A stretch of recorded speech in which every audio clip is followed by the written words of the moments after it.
foot health. And we are going to have a guest speaker.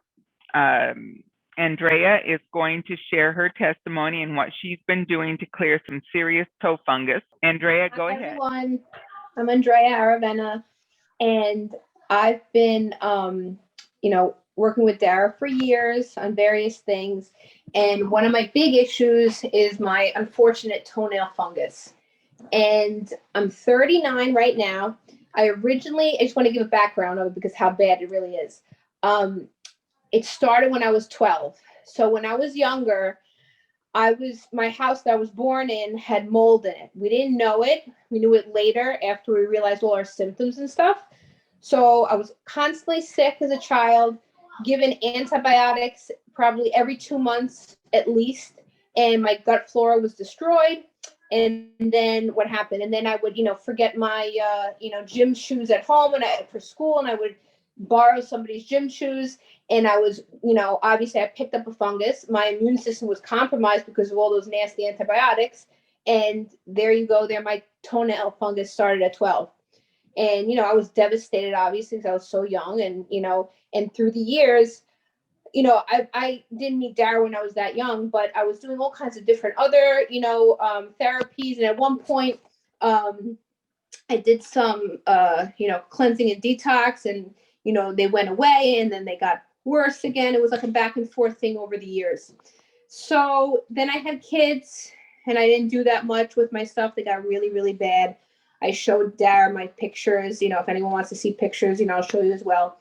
And, it was just really bad. I looked like my toenails looked like an old man. It was yellow, fungus underneath, and and then also this other thing, another part of it is now as an adult, I bought my house. And when I bought my house, again, I didn't know I bought it like this, mold again, black mold all in my walls. And my toenails were my least of my problems, all my other, ailments that I had from the black mold. We remediated it. I did an 8-month heavy infection work, foundational program, liver flushing 4 times a week, heavy infection work. And I was feeling 1,000 times better. And my toenails were doing better, but they weren't great either. For all the work that I did, it should have been much more. And, I constantly was talking with Dara about different things, what I should be doing. So finally, what I've been doing for the last couple months, different, because of course I did the foundation, I did liver flushing, gallbladder flushing, all the stuff. And the different thing that I've been doing is I always take a probiotic, obviously. I take fulvic acid, and I was talking to Dara about this, the fulvic and humic acids. Now she was telling me about how it's a dead, basically fulvic and humic is down deep in the earth. And it's supposedly, nutrients, down thousands of years ago. But she's telling me, Dara was telling me, well, it's dead. You can't absorb it because it's dead. And I said, well, the other aspect, when I started researching this product, it says that it detoxes you. It opens up the cells and detoxes you. So she was saying, well, maybe for some, to some extent that helps. So I just want to let you know that I've been taking as well. So I've been taking the fulvic. Then also, what am I doing? I became vegan. This is another big part of it. So for years and years and years, at 15, I became dairy-free, gluten-free. That was to get rid of my psoriasis. And that was great. Then at 30, I became grain-free. So I removed all grains completely. And then last year at 38, I came to the decision. And I always ate organic meat, grass-fed meat and all that. But I realized within myself that I really needed to become vegan. And I knew this already. I know when you're treating chronic disease and you need to remove meat. I knew that, but I wasn't mentally there. If you told me 10 years ago I was going to become vegan, I would laugh at you. But I wanted to do it. After what happened was after detoxing, I went back to food. Like after juice fasting, I went back to regular food, and I had a different relationship with food. I did not want the meat. My body was craving the fruits and vegetables. So I was like, why am I forcing myself to eat meat? So in April, I removed meat and vegan, meaning no eggs, no nothing, completely. And from then, April until now, a lot of weird things happening. I got a wart on the bottom of my foot. I got a staph infection on one of my toenails on my foot. I got sicknesses every couple of weeks. a UTI, just trying to think all the things. Hoof and mouth. My kids got hoof and mouth disease, and I got it. So all these weird things, and in a sense, I feel like it's a good thing. I think it's my body pushing out the meat, because it does take, I think, up to 2 years for the meat to get removed. So I think it's all this waste coming out. So that for the food program, that's what I've changed. And again, I'm a grain-free vegan. So I'm vegan, but grain-free, no grains whatsoever. And that's what I feel best, I feel, for myself at least. Then what else am I doing? So then about 2 months ago, me and Dara were talking, and she was saying about Black Walnut. And I've known for Black Walnut for years. I've before, but I never did it the proper way. I took the Black Walnut tincture. I would take it. That's easy. You take it. I know you're supposed to put it on your toenails. I would just kind of like drop it on my toenails, and then that would be it. It wouldn't be like a constant on my toenail. And it was kind of like the easy way. But obviously nothing's going to work like that because I wasn't doing it the proper way. So I started doing the Black Walnut the proper way, meaning getting a cotton ball, dropping on the cotton ball the Black Walnut tincture, putting it on each toenail, individually wrapping each toenail with, I was using gauze, I was using tape, like the tape, all kinds of things. And I would, as the day went by and it was dry, I would keep re-wetting it. So it has your name, but it doesn't have your picture. Okay.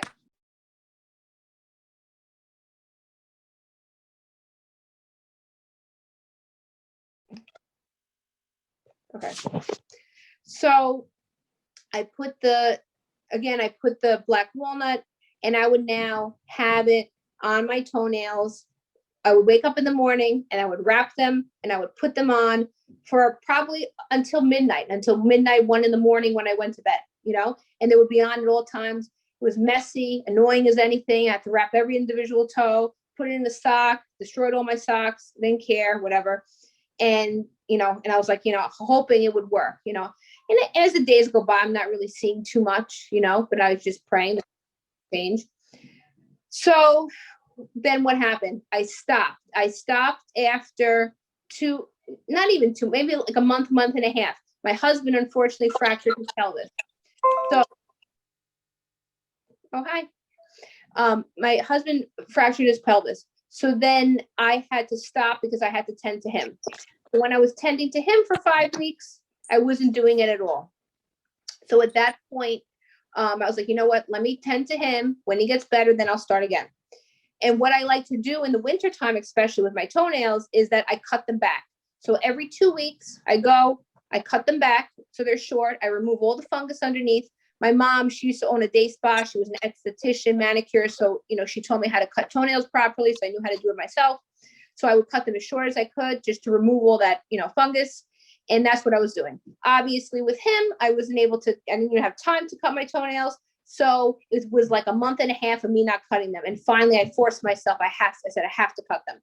So I always soak them in Epsom salt. I soak them in Epsom salt for half an hour, hot water and Epsom salt. So what it does is it usually lets me lift up all that fungus attached to my skin. So I'm able to clean it out nicely. So I'm sitting there with the nipper. I started going to the corners, cutting my toenails. And as I'm cutting my toenails, all of a sudden they start dislodging from the base. I didn't even know what was going on. It was like I was cutting them, and right where your nail starts and where your skin begins, it's just dislodging. No blood, no pain, no discomfort. And I just took my nipper and I just lightly pulled on it, and I literally pulled out my toenail. Again, not painful at all, but I feel that it was my body basically dislodging it. It was waste. It was removing it, and it just shot it out. And also underneath, I was like, oh my God, what's underneath now? And I look, and it's a beautiful pink baby toenail, no fungus, no nothing. And usually when I have to cut my stuff, I have to cut like around on my skin, like the fungus is really attached to my skin. I didn't have to clean nothing. All I did was pull out my toenails, and it was 3 of them were like that. So what I'm going to now continues to do, because now my husband's better, is I'm going to continue with the Black Walnut. and really heal all of them, because almost all of them are, were messed up with the fungus. But I couldn't believe what results I had in about that month and a half time. I also want to say one more thing that I was doing was burdock root. So burdock root purifies the blood. So I was taking a teaspoon in hot water, letting it sit for 15 minutes steep, and I would drink it every single day.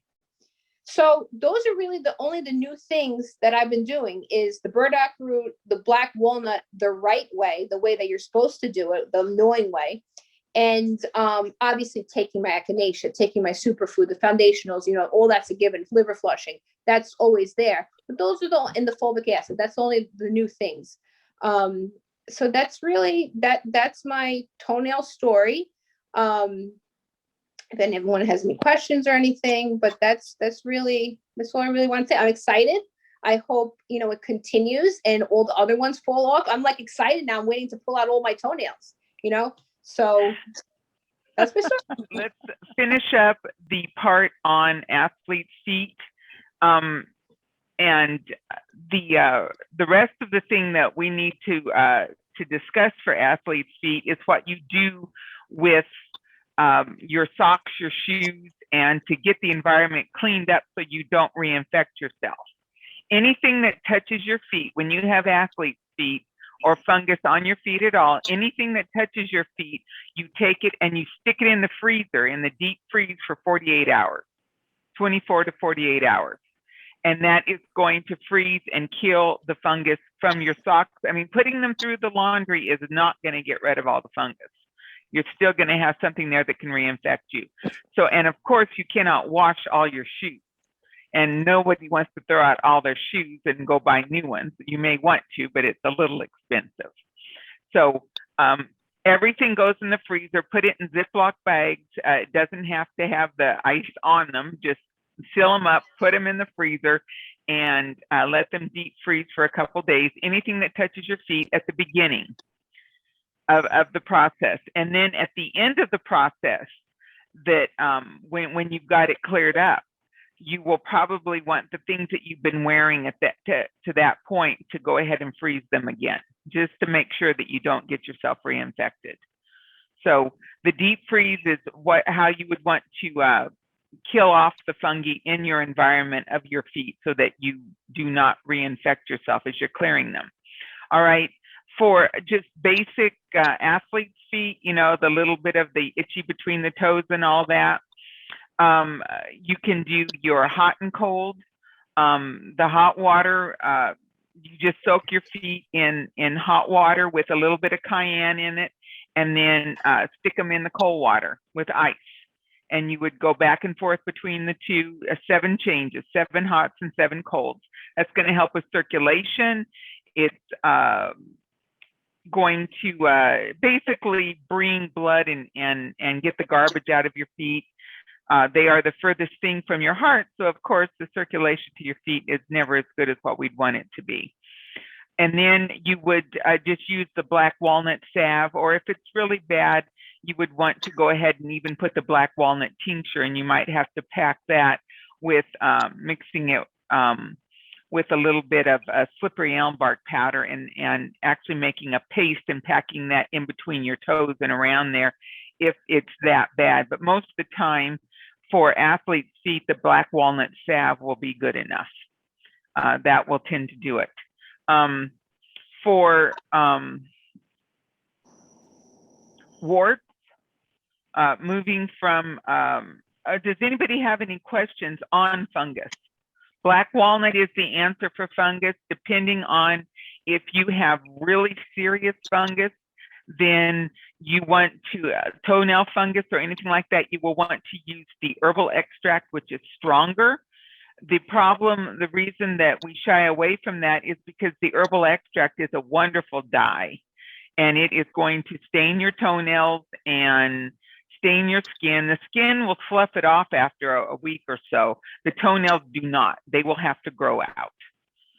They do not slough off the stain. They will need to grow out for the stain to disappear from them. But you know, for just plain athlete's feet, something that's not really bad, the salve does not stain. So the black walnut salve may be what you want to try first. If that will not clear it up and you have to go to the tincture, then expect some staining, and it will pass in time, but you may have a period of time where you're looking a little darker than what you were. I have a question. Any questions on that? Okay. Yeah, Faith. I have a question.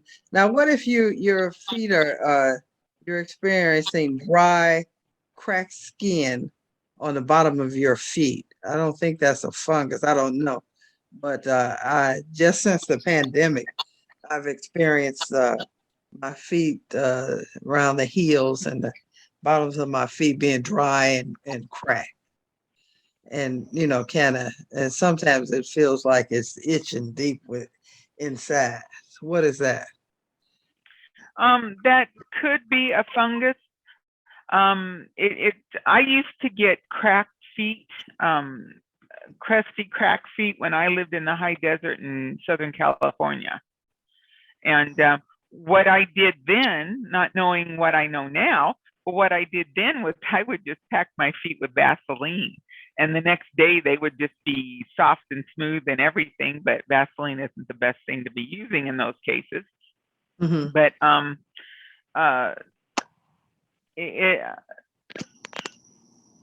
I would say maybe packing your feet with some black walnut salve and just seeing if that does, because that's Dr. Christopher's go-to for any skin issue would be black walnut. And let's just, that's going to determine whether it's fungi or not. I mean, if it is fungus, the black walnut should be doing something for it.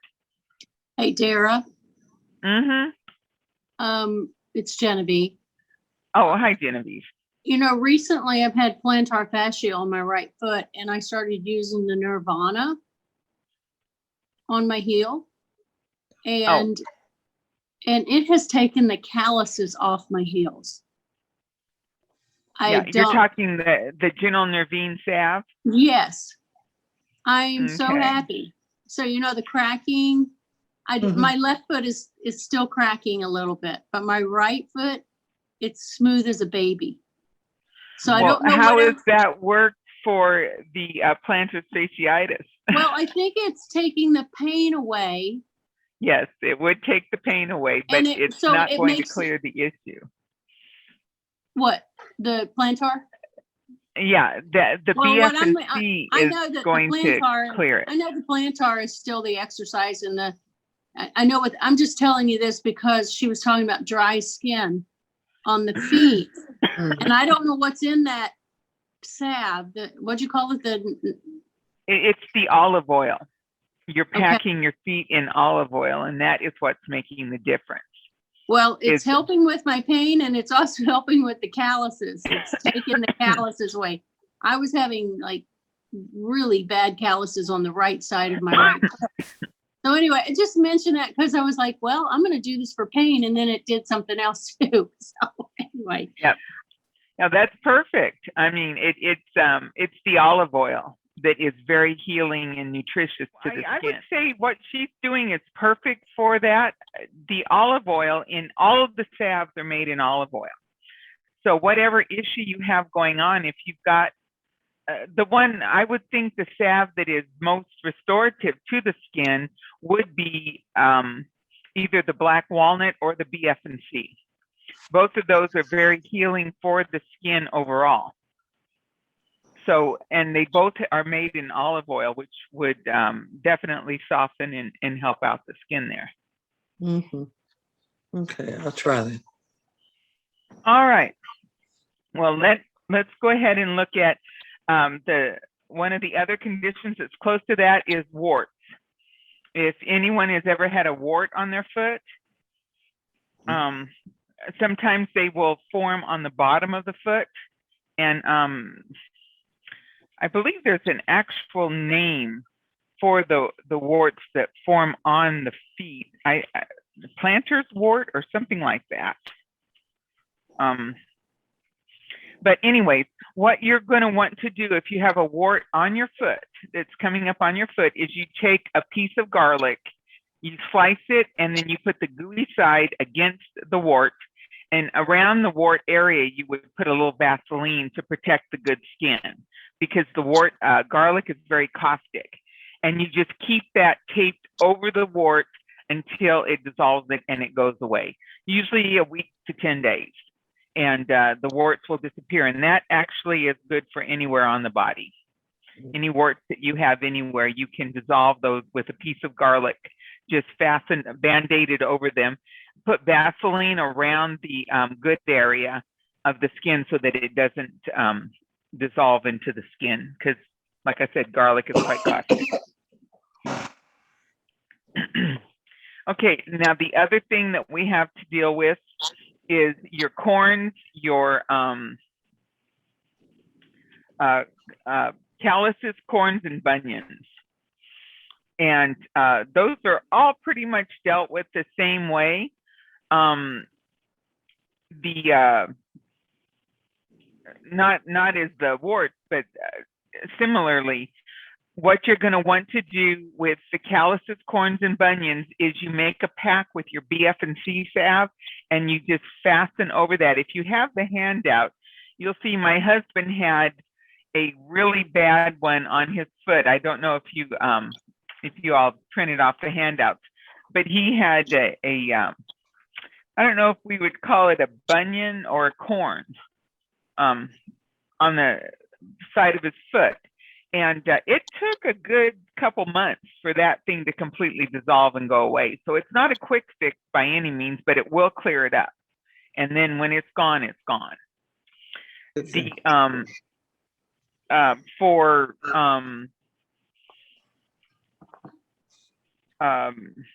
bunions, where you have them forming underneath in the joints and all that, a bunion, from what I understand, is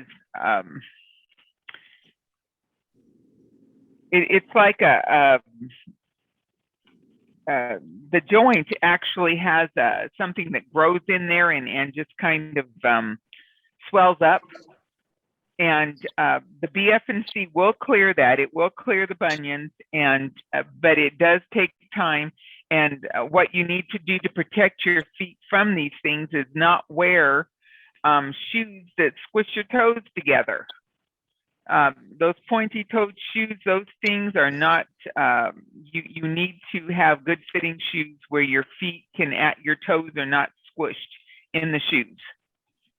Mm-hmm. And also the high heels that throw you forward on your toes, that causes damage to your toes and your feet and will eventually cause bunions and things like that to grow. So good shoes, cut out the heels, all those, and that also throws your back out, by the way, wearing those high heels. Mm-hmm. So, okay, fungus, the warts, putting off the foot pain until I get through these other little ones. Okay, gout. Anyone who's ever dealt with gout knows how painful that is, and quite often gout will come up on the big toe of your foot. One of the quickest ways to clear the initial symptoms of gout, I mean, you need to do your liver flushing, your cleansing, all of that good stuff. If you have gout, your liver's backed up, you're a mess inside, but it's painful and you got to deal with the gout. You soak that in a 50-50 mix of apple cider vinegar and hot water. Water as hot as you can stand. What that does is that's going to dissolve the urea crystals that are causing the toe to be inflamed. And by the next morning, you will no longer be in pain. Once you've done that, then you can actually touch it enough to apply the arthritis and rheumatism salve, which will continue to dissolve those and get the inflammation out completely. And then the BF&C salve packs can actually heal the arthritic condition that the gout has brought on. So, but you need to clear your liver and stop eating all that processed food. that is contributing to that coming up in your system. But gout, if you have that painful condition come up, you want your apple cider vinegar and your hot water, and you just soak in that. But between a half hour and 45 minutes. Keep it hot and keep your foot in there for about a half hour, 45 minutes. And by the next morning, the urea crystals will have been dissolved, and the pain will be gone. So Dara, is that Okay. something that you have to continue to do? No, usually only when you have flare-ups. And if you don't do the other work, you will end up with more flare-ups. So you've got to clear your liver and do all the rest of that. But normally, one time with the apple cider vinegar with the gout, you've got those urea crystals dissolved, you've got that bout cleared up, the pain is gone, and then you just start working on the inside of you and do your liver flushing and your kidney flushing and all that good stuff and get your body cleaned up. So when people that suffer from gout, because I know a guy that suffers from gout all the time, so he had to do some internal cleansing to stop that from He needs reoccurring. to get his bowels open and get his bowels cleared out, and then do some good liver flushing to get that toxic waste out of him. And the kidney flushing is also important. You need to, the kidneys, the gout forms because urea crystals are allowed to form in the body. And last week when we talked about, or my last class when we talked about arthritis, we understood that the urea crystals are able to form when the urea being removed from the blood is not done completely. Something stops the process from being complete, and then the crystals form. So, and any number of things can contribute to that. So you want to cut out the rich foods. It used to be a rich man's disease because they were the only ones that could afford to eat that kind of food that would bring on that kind of toxicity. But everyone now can get themselves some gout if they want it. But if you want your friend to kiss the ground that you walk on, have him soak his foot in apple cider vinegar and water. And 50-50 mix, and that will dissolve the urea crystals and get that episode gone. But you can tell him it's just going to be back if you don't clean yourself up. Okay. He needs to do the rest of the work. And everybody wants it until they can find it on sale. Yep. Apple cider, you want the Bragg's, or you don't want store brand apple cider vinegar. You want the health food store apple cider vinegar. The cheap stuff from the grocery store ain't going to do it. It needs to be the name brand that comes to mind the most is Bragg's. Okay. But there are others out there that are good ones. I know Spectrum does it, but I don't know if that's regional or nationwide. There's several really good ones out there, but go to a health food store to get it if you're not sure what the good apple cider vinegar is. All right, any other questions on gout or fungus or warts? All right, now the warts, what do you do if it's on your leg? A wart on your leg? Yeah. Oh, the same thing. You would treat around the edges with Vaseline, and I would really treat well with Vaseline if it's on your leg, because you don't want the garlic to ulcerate the skin there, and it's tender skin. And then you just plaster, you cut the garlic and you just Band-Aid it right over the wart, and you just keep it there and keep changing it out. Every 12 hours or so. You would change that out. And it usually doesn't take more than a week to 10 days to completely dissolve even the worst warts. Now, is it just a clove of garlic, or is it crushed? A clove. You don't want to Okay. crush it. You don't want that much gooey. Okay. Christopher, in his material, he talks about putting a crushed garlic on there. I don't know how you would apply it without it getting everywhere onto the good skin. That to me would be uncontrollable. Right. So just slice it and put the gooey side against the wart. Okay. And that works. It's been a long time since I've had them. I've had them on my hands and on my fingers. My but grandson has never- one on his knee. Yeah, I've seen them on kids' knees. I have seen them on children's knees. Yeah, that's not unusual. Yeah, just put a Piece of Q-tip garlic to on get the Vaseline. Okay. Yeah, just a piece of garlic. Yep, that will clear it up. Okay. Any more questions on that before I get into ulcers and sores that won't heal? Okay. All right. Well, for on the foot, because it is so far from the heart and a place that doesn't get circulation very well, we know that in diabetic, you can get diabetic ulcers. When you've got bad circulation in your feet, the sores just won't heal. You can get a small cut and it just keeps getting worse and worse and won't heal. All right, what you want to do if you have sores on your feet that are not healing is you've got to do your soaking with your hot and cold. You need to, and you put a teaspoon of cayenne in a gallon of hot water, and you do that for your hot soak. And then you put ice in the cold, and you go back and forth 7 hots and 7 colds. And that's for the circulation. You've got to get circulation back in your feet. I've even had people that have just done the hot, and it's worked very effectively. So if you don't do the cold, if you just do the hot, that is going to work also. And you just use a teaspoon of cayenne per each gallon of water. That you don't use more than that or it gets too caustic. And you can feel like you have a little sunburn on your feet. Yeah, De'Ara? So, yes. Hi, Franklin.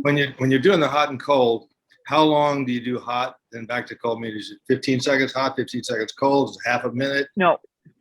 No, I usually do, you can do the hot pretty much as long as you want. I usually go for like 2 minutes, a minute to 2 minutes on the hot. You want to bring the blood to the surface and make sure the foot is nice and pink, or that you can see that the blood is definitely on the surface. Okay. So the hot water pulls the blood to the surface, and that usually takes a minute or two for it to get there. And then the cold just slams it deep and slams it in. So you just count to 60 seconds in the ice water is all you need. And then back in the hot water for another 2 minutes. So I would go 2 minutes, 1 minute. Okay, thank you. No problem, dear. All right. So once we get the circulation going, here's what we need to do so that we can get the wounds to close and heal.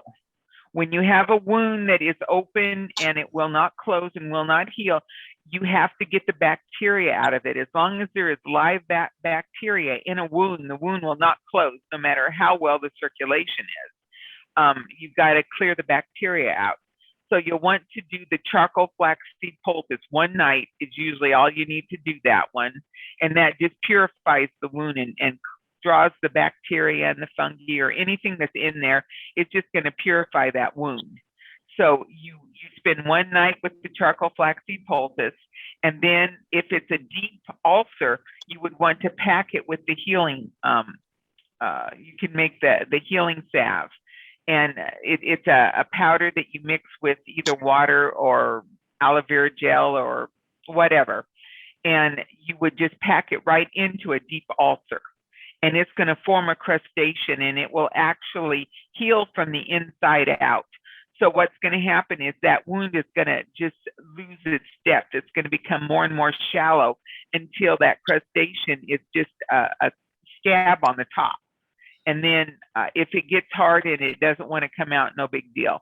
The body just absorbs the nutrients from these herbs, the powdered herbs, into the body and remakes flesh with these nutrients that are in the herbs. So you would just pack the ulcer or wound with that if it needs it.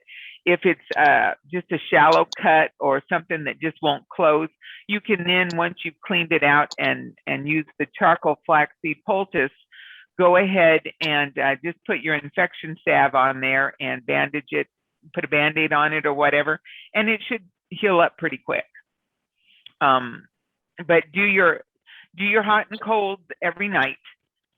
You need to do that at least once a day. In really serious cases, you may need to do it a couple times a day, morning and night. If your feet are black and and you can see that they're just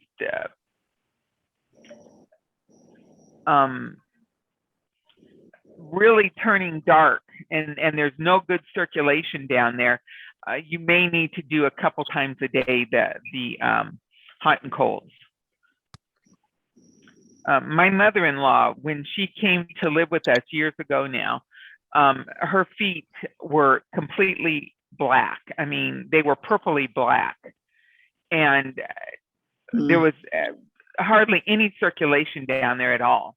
And my daughter decided to take it on herself, and she did grandma's feet, and she soaked them in water with cayenne every night for, I think it only took her a couple weeks.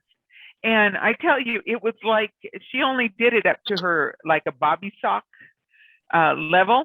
And it was amazing. Up till there, it was beautiful pink skin. And then above that, she still had the dark going on up her calf. It was still a little of the darker color was still in the upper calf area. But her feet were beautiful after just like a week to 10 days. And she was in her 80s, in her mid 80s at that time. And it was just beautiful to see the change in her feet just from the hot and cold. All right, let's get into plantar fasciitis and the pain that comes from that. All right. Personally, I feel it's like you blew your foot out. You got a flat tire on your foot and now you are in pain. I went through this a while back and it was so painful. I couldn't put any pressure on my feet at all. It was pretty awful. It was 3 weeks to clear it. And I was on pain pills for maybe a week and a half, 2 weeks. Okay, what I did and what works really well is you're going to have to do a BF&C pack with this. That is what's going to clear the issue really quickly. You take your BF&C, and I did a video of this on the foot health, on the video I did for serious foot pain. I actually made the pack and put it on, and I was actually doing it while I had the foot pain. So it wasn't just a demonstration, I was using it. And you're going to put one on the bottom of your foot, and then the other one up around your ankle. So one pack goes on the bottom, and the other one you just bring around your ankle of your foot. And you slather them with BF&C, and then you use your press and seal wrap to hold it in place, and then you put your sock on. And that is the way that you're going to treat it. What you have to do also is your stretching. That is going to be the biggest thing for knocking down the pain, is to get that tendon stretched. And one of the things that I did, and I demonstrated on that video, is I had an old cane, and I would just take and slip it over my foot and just pull back and stretch my foot.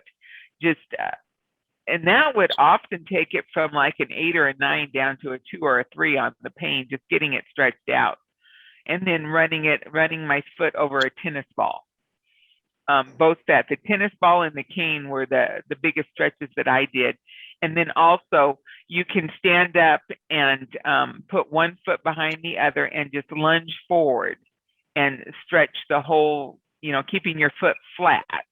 Just lunge forward and stretch it that way. And that one's pretty painful, but it also is very, very good on the stretch.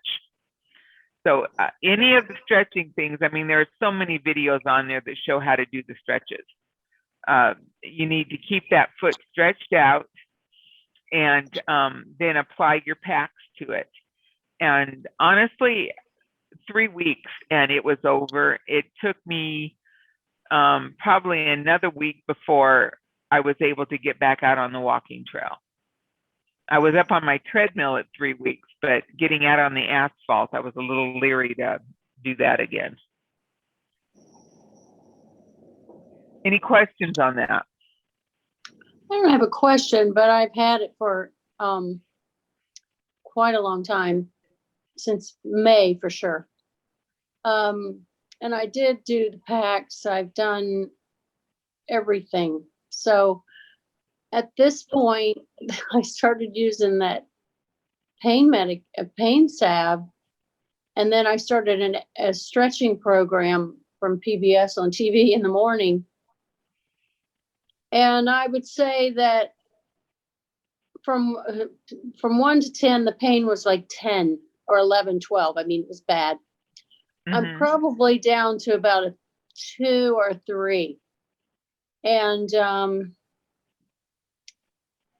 I don't know why that the packs didn't work. I was doing them regularly. Maybe I was too stressed out, or I don't know, whatever happens in your body. You know, that's when John he had pneumonia, he had COVID. I mean, it was just so much was going on. But I'm just happy. How much salve? My question is, how much salve were you putting on the packs? Well, I felt like that I was reusing the flannel. And not, you know, and I just kept putting it like kind of gooey, really, really thick. Okay. And then I'd wake up in the morning and there would be like a white coating on the pack. I don't know what that was, but anyway, I tried it all. I don't know what my life was going through. Going through a lot. So well, remember one of my biggest things that I like to say is, when what we know will work isn't working or doesn't work, you need to flush your liver. Well, and that's what I knew that too. So I do that. I do that often. I haven't, because of, I believe this nerve medicine is helping me. I hope it's not putting a Band-Aid on it. It's not putting a Band-Aid on it, is it? No, it's not, because getting rid of the pain is half the battle. Yeah. It calms down everything. If you're getting the pain to go away, you're opening up the area. Pain comes from blockage. So we're getting the area open, we're getting the nerves calmed down. So I don't think it's a Band-Aid. Yeah, okay, good. But it would be nice to have it completely healed. Yeah, I think it's on its way. I think I'm hoping it'll be gone in about a week. Okay. But I've been hoping that since May. I really, I just stretching the calf muscles, the glutes, the everything that go along with all of that tendon. I definitely see a difference. I mean, major stretching. Question just for me. Did you do the liver flushing when you were doing the BF&C packs? Yeah, probably not enough though. I would say probably it was just maybe once a week, whereas I know that you encourage once a day. if you can do it, if you can handle it, you encourage a lot of that. Yeah, it's just a matter of getting the system open so the waste can get moved out. Yeah, I do believe that. I just, it's a lot to do. Oh my gosh! But I am sold on this. What'd you call it? The nervine? The nerve regeneration. The general nervine. Yes, that. Yeah, the general nervine is like the best. Yeah, the way the general nervine works is it goes into the nerve sheath and calms the nerve down right in the nerve sheath, so it quits sending out pain signals. Oh yeah, I mean, I could get up in the morning. I mean, I didn't know how I was going to get to the toilet half the time. I mean, without really hopping or trying to be on my toes. So it's changed a lot since I started using that. And it took away my calluses on that foot. Yeah. Oh, shoot. I mean, at least you're getting, it's just a matter of finding out what's going to work. Right. And when you have so much stress in your life and all that stuff going on, who knows, why the body is not responding. And plus we're getting older, darn it. I don't want to hear that. I couldn't believe how long it took me this summer to clear out some chigger bites and a spider bite. It took 5 elves in a row. Wow. to get those cleared up. I mean, I don't know if you saw my arm during class this summer, but it No. was just one big hive. It was just broke out and itchy and scaly and just a mess all over this arm. It wasn't a recluse spider. It was just a general garden spider that bit me. And then I had some chigger bites from working outside. And it all swelled up and just became inflamed. And I could not believe how slowly it responded to the healing, and that it took 5 elves to get it cleared up.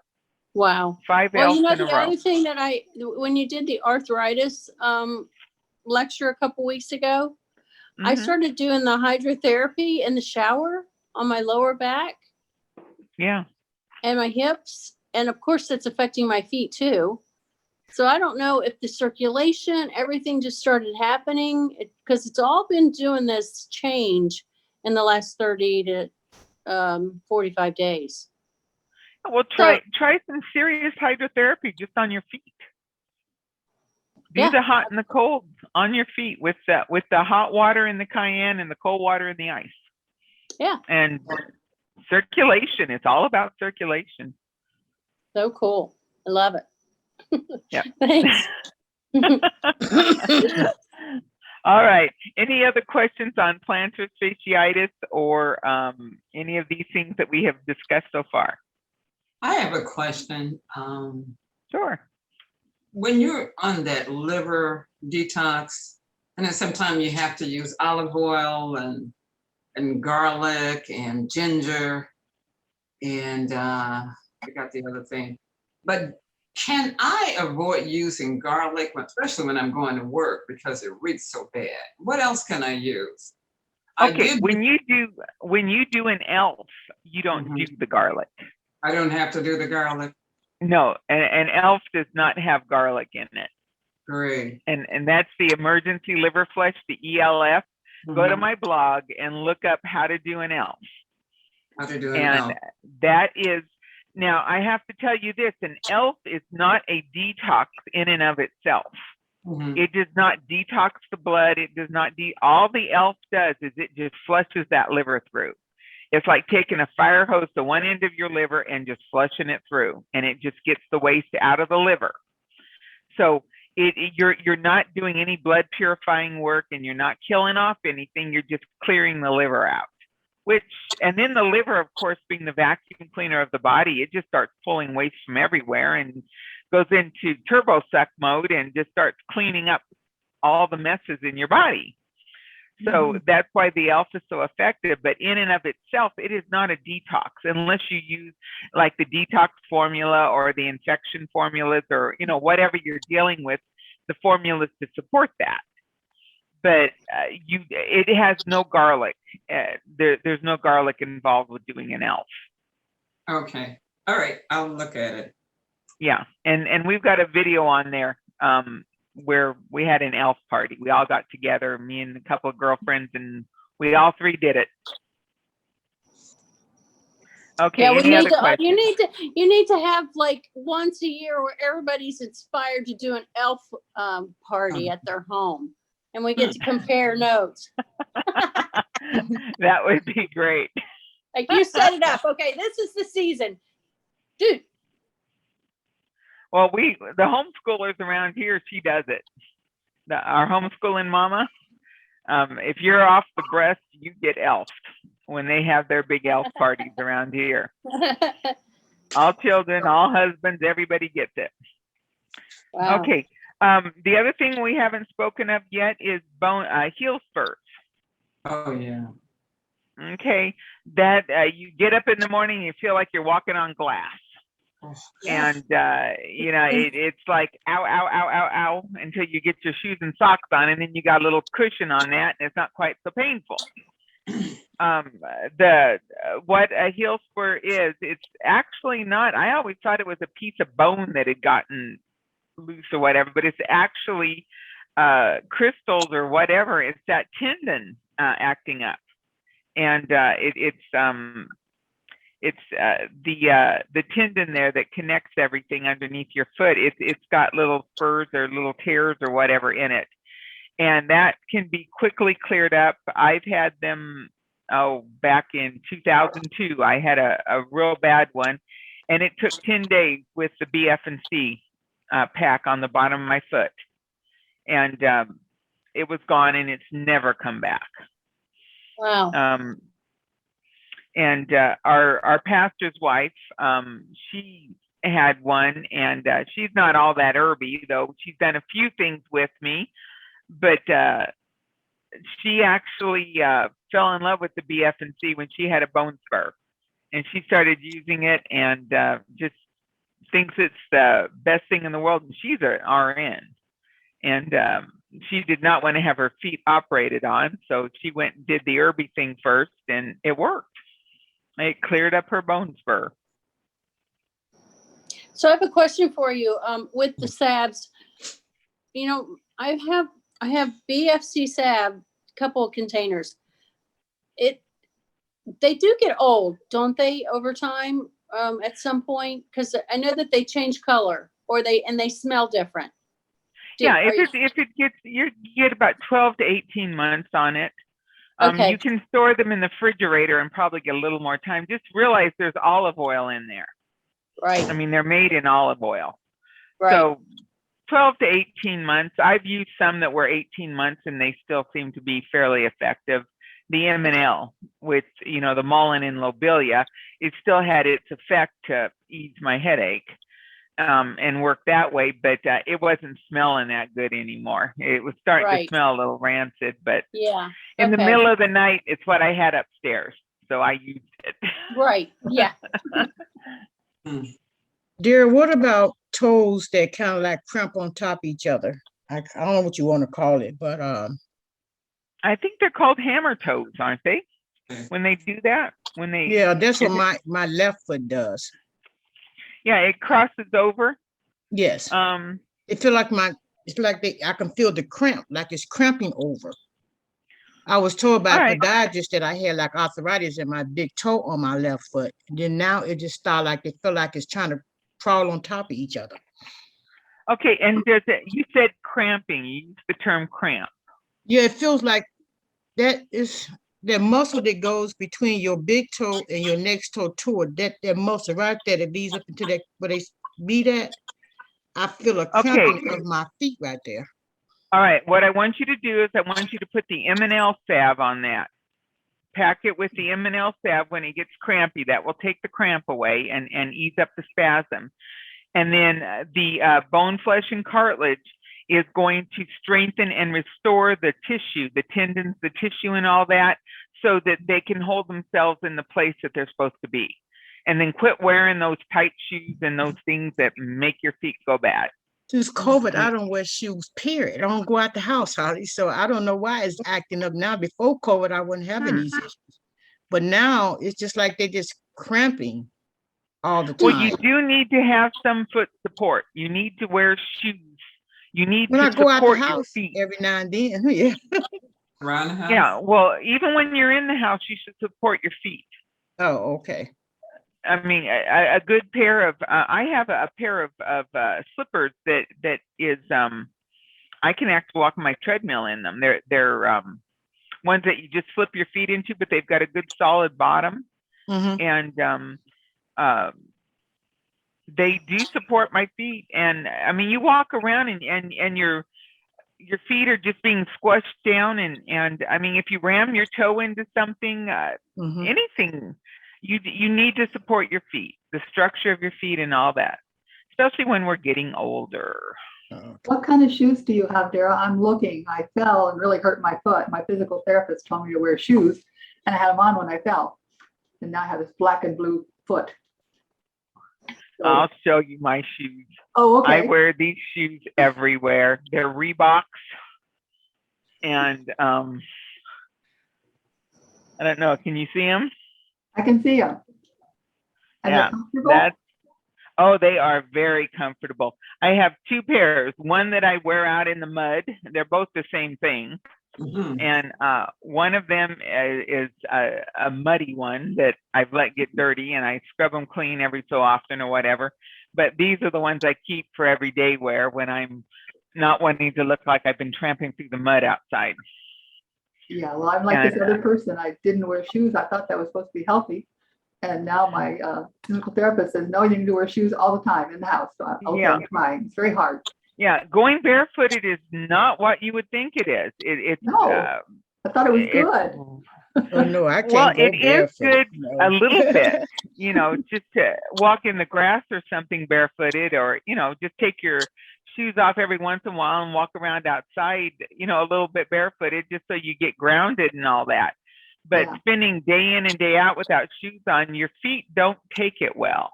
They need support. Oh, okay. Okay. Well, I just was going the wrong way. Yeah. And I have the Very. problem she has with her toes because I have bunions and my toes are going every which way.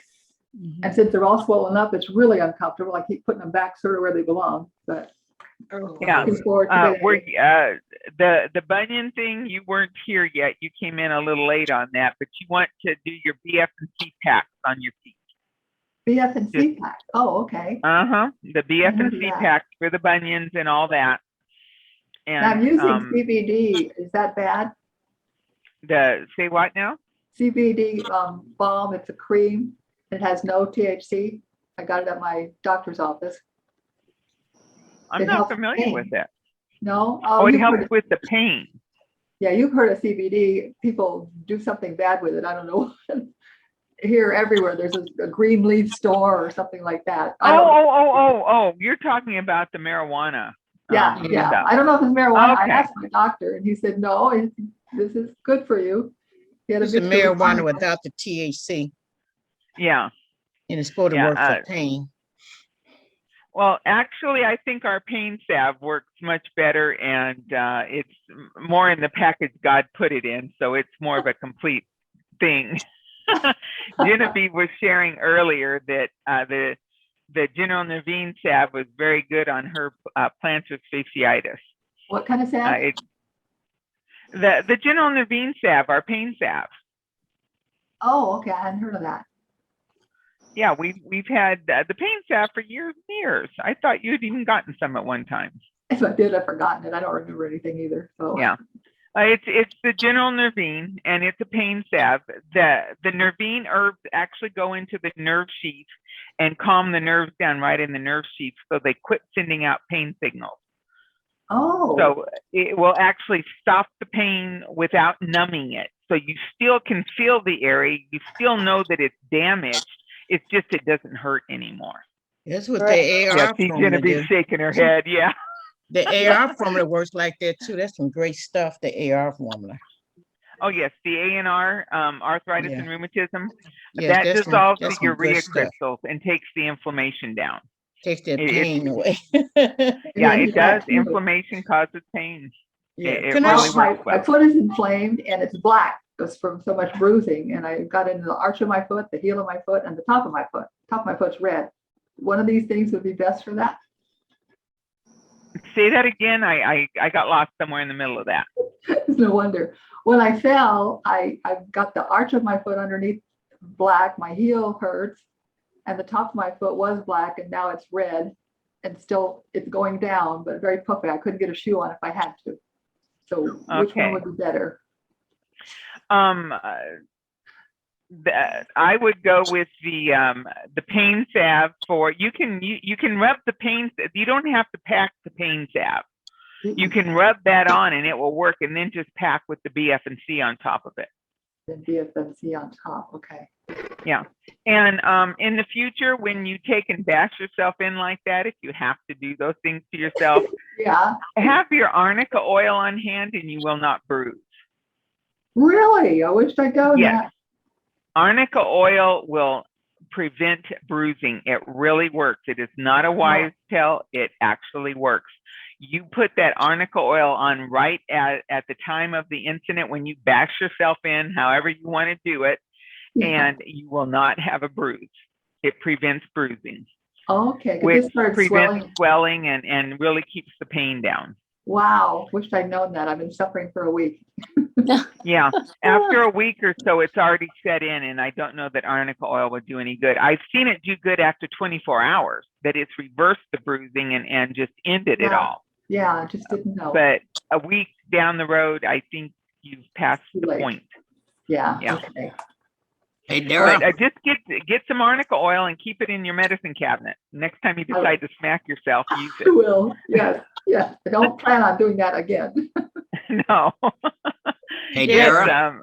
yes, my dear. Can I share my foot story? This is Catherine. May I ask a quick question first, honey?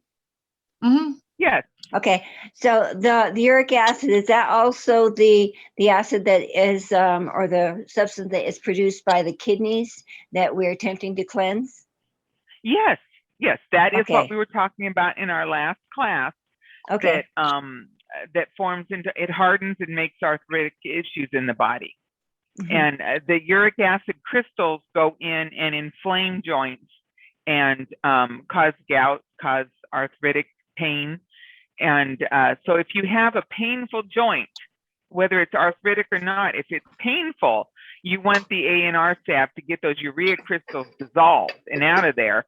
And then you can use your BF&C and the other herbs that will re-knit it back together and actually heal the issue. But whenever it becomes inflamed and painful, you want to dissolve those urea crystals and get those out of there. So you may be going between the two. Yeah, and I was just remembering about burdock root, that helps clear that up too in the blood. Yes, burdock root supports the kidneys in pulling the urea from the blood and better filtering the blood. All right. Yes. Cool. Kent, All right. did you have a question? I'm good. Thank you.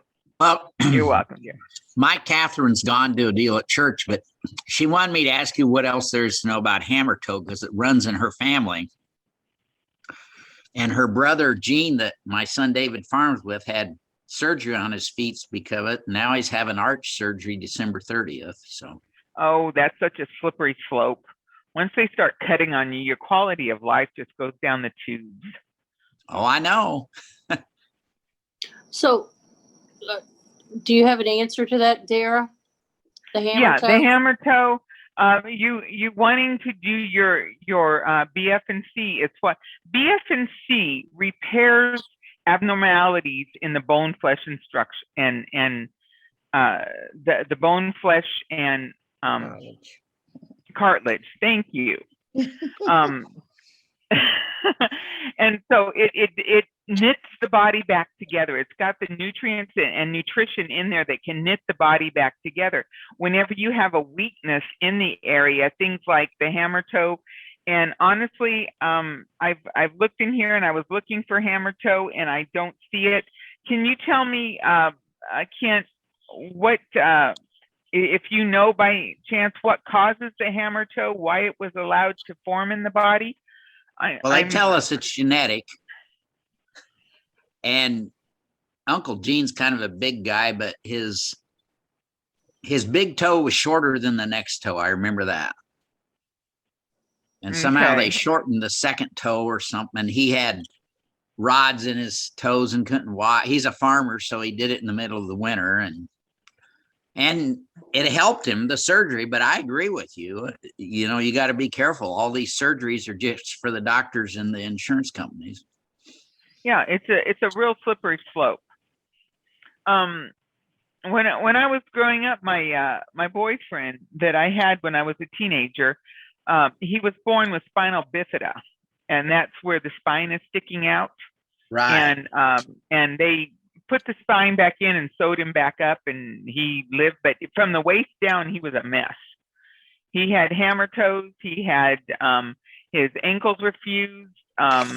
His hips were fused. He had quite a swing to his walk. He was a really special guy. I mean, he was, from the waist up, he was a doll. I mean, he was so good looking, but from the waist down, he was a mess. And he did have the hammer toes, and I know that they caused him problems, but it came out of his birth. You know, he was born pretty bad. And so that's my only experience with the hammer toes and how much pain they could cause and the issues that they cause. Because I know he had surgery several times for his feet and ankles and all that. Yeah, that would make sense. So Dara, I have maybe something that's kind of quirky, but I ordered these 5-finger 5-toe socks for the Yeah. hammer toes. Do you know about those? I Yeah. have some of them. Yeah. And I bought a lot of them and I'm giving away as Christmas presents just to be funny. But my mother came to visit a couple weeks ago and loved them. She's 85. And Okay. she would, they suggest wearing them about 10 to 15 minutes a day and build up to them because they do separate and help support the Toes. bones. It's just a really a unique way of trying to have better support for her. And she has the kind of the crinkle toes and it straightened them out. I mean, it's just started, but anyway, that's Well, I just would something- to help to aid in that. What you're describing there. I would put the M&L salve on her toes before you put them in there, which is going to relax all those muscles and tendons, so that they'll go in without her body fighting against it so much. Yeah. So just take and rub each toe with the M&L salve, and then put the sock on, and it will probably relax and go back much better. And I got them because I think I ruined my feet when I was in high school because I wore the tight shoes and the pointy and all that kind of good stuff. So now I feel like my ringy toe is like sort of numb on the end from hitting it so much or from wearing the tight shoes. So I sort of wear the socks occasionally. I'm not like, with my mom here, she could just do whatever she wanted to do. But with me, I'm always running here and running there. But anyway, the socks are just something that somebody might want to look into. Now I have a pair. So you said start off with wearing about 50, because they so uncomfortable. So you said start wearing them about 15 minutes. 15 to 20 minutes is what they say on the instructions. Oh, you build up to them, and you don't press them all the way into the what is it, the crevice of between the toes. You let them be naturally at the top of the toe, and then over days you just keep spreading it down into the crevices is the way that the instructions read. Oh, okay then. I'm gonna try that. I mean, if you push the sock all the way into like a mitten, if you push it all the way down, and you're spreading it too fast, is what I understand. Oh, okay. So, that makes sense. That makes really good sense. You have to gradually get to that. Yeah, what you can do to make that process easier, some of you may not be familiar with the M&L salve. That's an anti-spasmodic salve, which is going to relax those muscles and relax all that so that they will be more willing to spread out and they won't fight the process. Right. Yeah. So just take your M&L salve and just rub it around your toes or whatever, and then put the socks on, and you'll find that they'll take to it much better. Okay. I'll try that. Yep. Yeah. Okay. Well, that was really good. I hadn't even thought about those socks. Thank you. I should get you want me to get the name of them? Maybe do you want to do that or not? If you get them, you can email it to me and I'll send it out in the newsletter when I send that I've posted this video. And we can do it that way. I have a question, all right. Dara. Yes. I have flat feet. I did have orthotics made. Is there anything else I can use that M&L salve to? Sometimes they hurt because I stand up a lot on my job. With flat feet, I would play between the M&L and the M&C salve. The Mullein and Cayenne is going to increase circulation, and the M&L is an antispasmodic. And so when you're standing on your feet all day long, you can think that circulation may be more of an issue unless they do feel a little spastic and tight. And you can strengthen them again, strengthening the flesh and all that. I don't believe that reversing flat foot is necessary. I've never heard of that. I've never heard of anybody actually getting flat feet reversed, you know, rebuilding that arch in there. But you can strengthen the feet with the BF&C. That is going to go in, and who knows how far it's going to go to actually clearing the issues that are in there, because it does reverse abnormalities in the bone, flesh, and cartilage. I mean, this is the gift God's given us. I have no idea how valuable it is and how far that formula and those herbs can actually go. I'll give you my own testimony with it. When I was 18 years old, a boyfriend fell on me and he jammed my shoulder into the ground and tore the ligaments in my shoulder. We were horsing around and he came down on me, and this shoulder went into the ground and just ripped backwards and tore the ligaments in my shoulder. It healed very badly. I had adhesions in here like you wouldn't believe. My arm was weak. I could hardly raise it.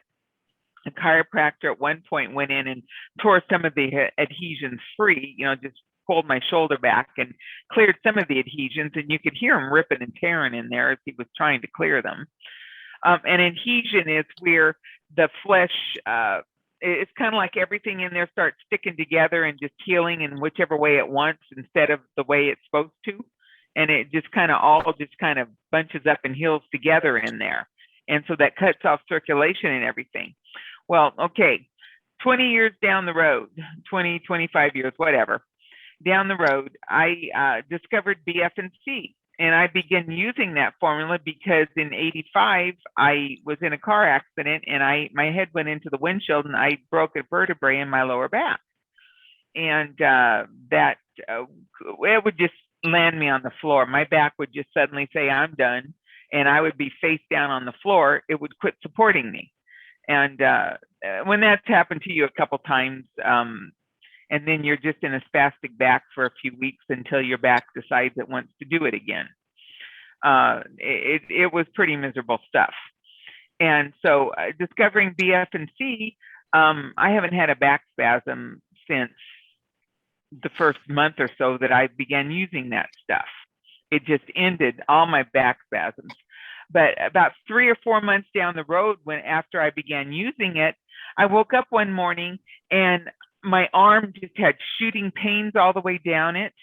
And I couldn't lift it, and it was just sore, achy. And I called my mentor at the time. Jackie was still around back then, the woman who introduced me to a lot of the stuff. And I said, am I having a heart attack? What's going on? And she laughed and she goes, no, you're not having a heart attack. And then she had the presence of mind to ask me if I had ever injured that arm or shoulder. And I thought back, I said, yeah, when I was 18, I tore it up. And she goes, well, what is happening is the BF&C has gone in and it has cleared out all the adhesions. It has debrided that injury, cleared out the adhesions. And she told me to wear a sling for a couple of weeks. And when after a few weeks, I took the sling off and my arm is just fine. All the numbness is gone. All the pain is gone. It just took all the adhesions away. And that was just the liquid BF&C that I was drinking. I wasn't even using a pack on it at the time because a pack saturates the tissue where you're working on it. So it gets more targeted to the area that's sick and damaged. But this was just from orally taking it to work on my back.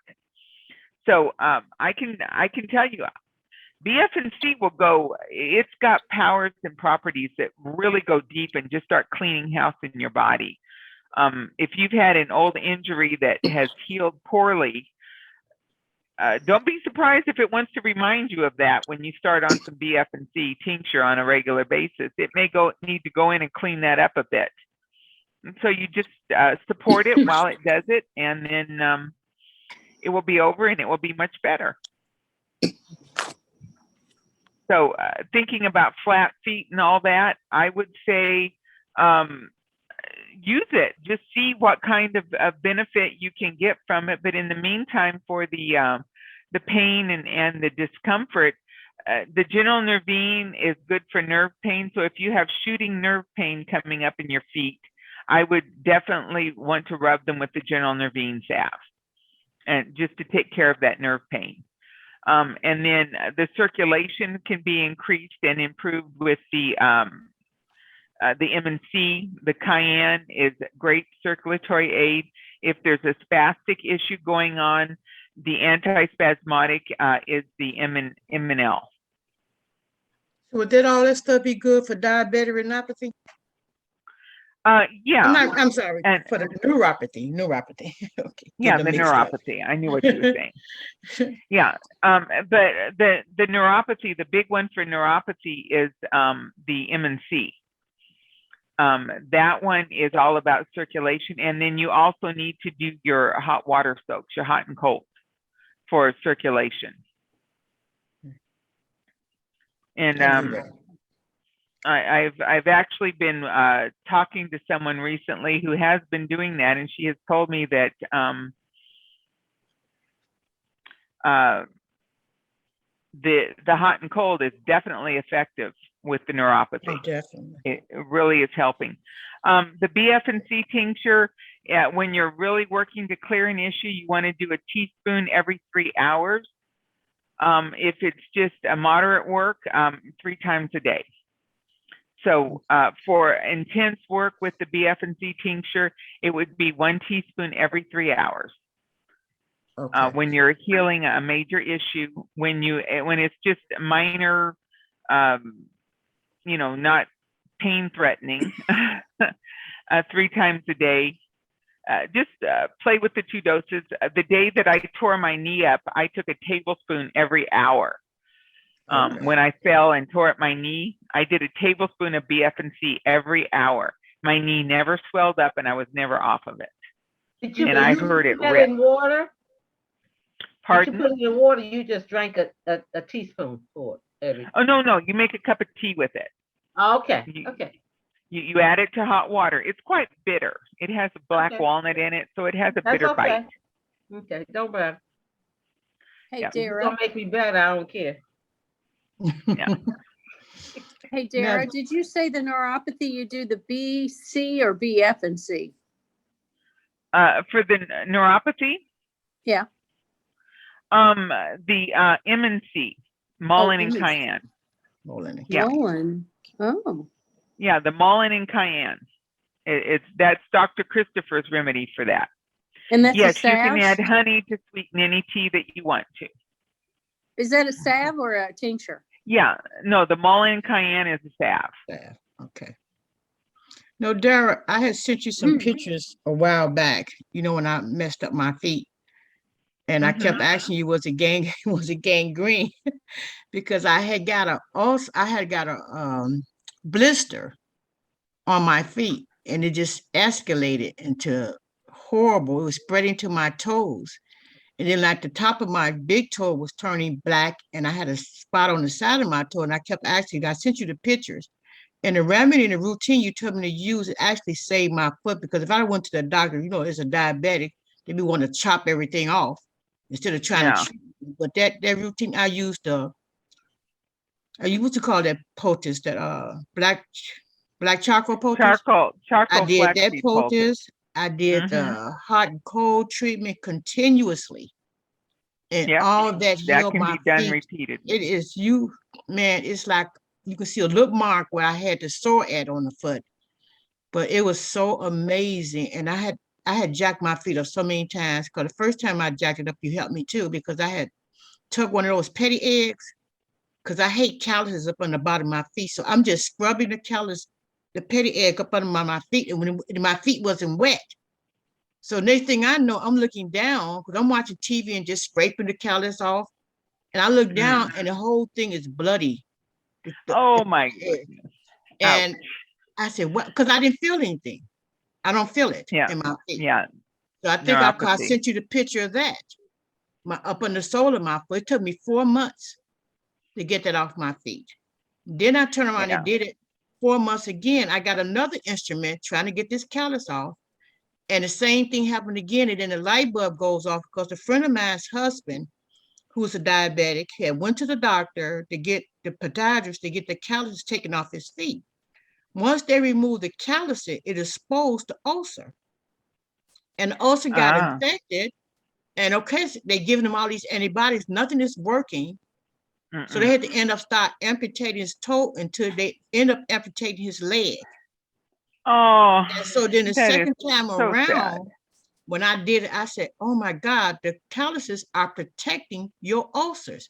Once you expose those ulcers up under your feet, they be exposed, now they can get infected. So I got up and threw every gadget in my house, anything that can cause me to scrape something off the bottom of my feet, I threw it all in the garbage so I wouldn't be tempted to use it. And that's what I realized I was doing. I said, every time you try to scrape this callus down, you are exposing an ulcer, because see, my bottom, the reason why the bottom of my feet was sore because they had ulcers on it, and the callus was protecting the ulcer. Yeah. And I learned that Well, from his experience. It was amazing. So I just stopped doing all that stuff. So now another thing you had told me to do, which really was great. You said BF&C, if I packed it on the bottom of my feet, was softening my ulcers. So after that second go round of doing that with my feet, I started using it for 6 weeks straight. I used it. And it got so I just can peel that skin off the bottom instead of irritating it by scraping it. It made the skin so soft that also I just can peel them off. The skin, layers of dead skin were just coming off. And I never had that issue again since I threw all those instruments away.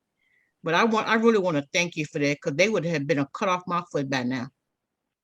No, you don't want to do that. There are definitely simple things we can do that will heal the body and support health. Yes. And it's all about circulation. The feet are the farthest thing we have from our hearts, and the circulation to the feet gets compromised.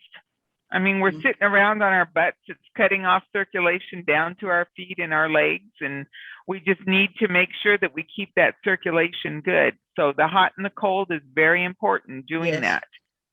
Keeping the circulation going, and then doing your hot lemonade every day. Okay. Taking your lemon juice, your apple cider vinegar, a teaspoon of cayenne, and adding your maple syrup or to it if you can afford to do that. If you're diabetic or have issues or don't want the extra calories, you can drink it without that. So can you just make up that hot lemonade in a gallon and just let it last through the week, or is that something I have to do on a daily basis every morning and make it fresh? You could make it up, but I would add your cayenne every day. I would add the cayenne just as you're ready to drink it. So just like make up put the apple cider vinegar in it, put the lemons in it, and then just every morning when you pour some, just add the cayenne then. Yeah, that would work. That's absolutely fine. Okay. And that will definitely help with circulation. That will increase circulation throughout your whole body. And it's also going to filter your kidneys. It's like a daily kidney flush, a mini kidney flush that you're doing every day. Okay. All right. Any other questions on feet? Or is there any subject on the feet that I did not cover? I hadn't thought about hammer toes and all that, but so with the crumpling of my skin, is that's what's making so would that be called hammer toes? Because they do try to cross over, but because I use the AR formula, when my feet get in that bunion around my toe get inflamed, when I put the AR formula on there, that helps. Then the next morning, then I will try to just wrap it up in the BF&C, and then I leave it off for majority eating until at nighttime. Yeah, that sounds good. When it's inflamed, you want the ANR, because that's going to take the urea crystals out, which are causing the inflammation. Okay. And the BF&C has the healing properties that actually go in and knit it back together correctly, and remove the inorganic mineral deposits and all that good stuff. Okay. Where's the urea come from? The urea comes when urea crystals are formed, when the urea from our bodies, from the blood, the kidneys that are removing that, the process is not completed. Oh. And when it's interrupted, when we talked about arthritis last week, we discussed that. When the process is interrupted of the kidneys turning, forming the urea to be removed from the body, when it's being formed, if the process isn't completed completely, which can happen if you if you're sweating and you cut, you walk into an air-conditioned room and just cut off the sweating, prematurely, that can stop the urea from being completely formed. The skin being allowed to be dirty, not bathing well, wearing old dirty underwear or dirty clothes. All of this can contribute to, basically, you want to keep your skin clear and clean and allow yourself to sweat freely when you need to sweat, and allow all that to happen. Don't cut your sweating off. All that will contribute to, and foods. There are certain foods that you can eat, and I do not remember, I don't have those things with me right now, but junk food, cheap foods can also contribute to making the urea crystals in the body. Okay. So it's basically, you need to support your kidneys and keep your kidneys in a good way. Okay. Thank you. All right. Any other questions on that? One more. Can I cure my neuropathy? Yes, neuropathy is not difficult to clear. It's not? Oh. No, but it takes persistence. It's all about circulation. You'll need to get really friendly with cayenne. Is this Susan? Yes, it is. You can't recognize me. I don't know how to turn my picture back on. I look good. I look better this way. Okay. Neuropathy is all about a lack of circulation. And so to clear neuropathy, you will need to soak your feet in your hot water with your cayenne, a teaspoon of cayenne per gallon of hot water, as hot as you can tolerate it, and then plunge your feet into ice water, and then back in the hot water, 7 hots and 7 colds. You know, the good hydrotherapy with your feet, and then take your hot lemonade 2 or 3 times a day. Okay. Okay. That might help with my foot injury too? Well, it's going to help with circulation. Which I need. It definitely won't hurt anything. Okay. Okay. Yep. All about circulation. I have a question. Are pedicures good? They're healthy to get? Is Andrea still here, or did she leave? Oh, Andrea, I don't know if we lost her. okay. Her boys and dinner to make. Her mom is the one who had the. Yes, I would say, in my own unknowing way, I would say the pedicures are wonderful as far as the health of the feet. No, she's not with us anymore. She probably had to step off and go feed her little brood. I would say pedicures are definitely a good thing to do.